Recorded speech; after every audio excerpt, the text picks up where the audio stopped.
Story is told about two young brothers who were staying overnight at their grandmother's house.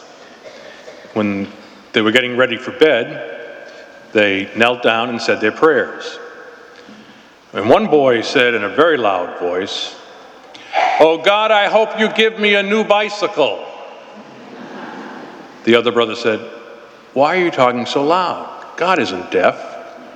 "I know," the child responded, "but Grandma is."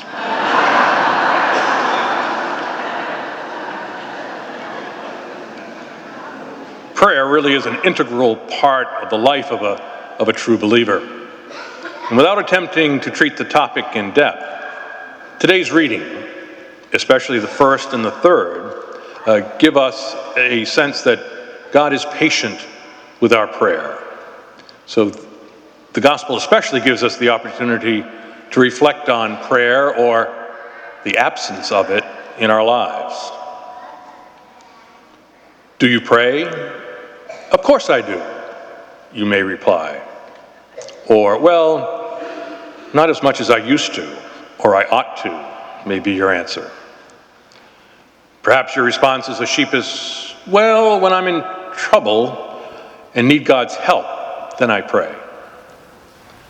Or how many of us in school prayed, God, help me with this exam and then I'll really study for the next one.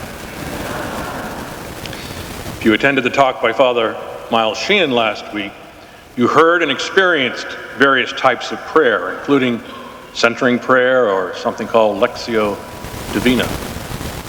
If you were not there, you can go onto our parish website and hear his really excellent presentation.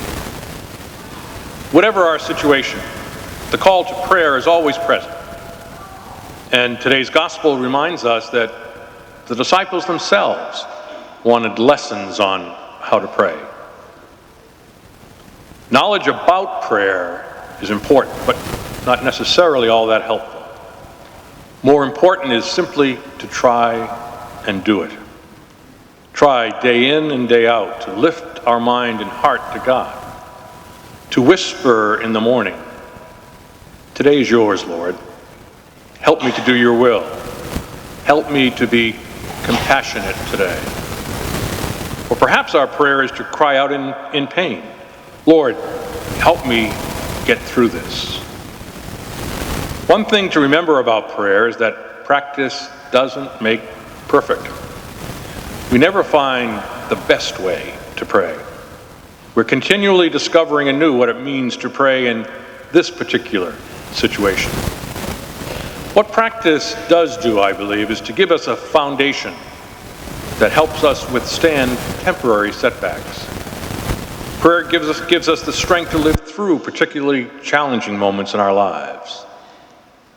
"I don't know how I could make it without prayer," people will often say to me. At the same time, it's not an uncommon response that people find it difficult to pray during challenging times, like a serious illness or the death of a loved one. In those occasions, it's when the community really carries us through, others praying for us.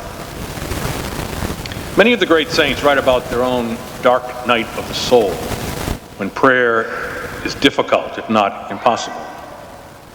To have gone through the dark night was an important part of their spiritual journey. And included on the list of those who experienced these dark nights are John of the Cross and even Blessed Mother Teresa of Calcutta.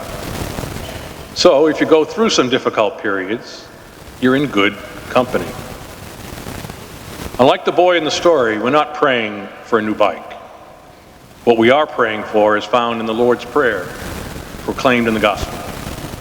We pray this day for serenity, forgiveness, sustenance, and peace.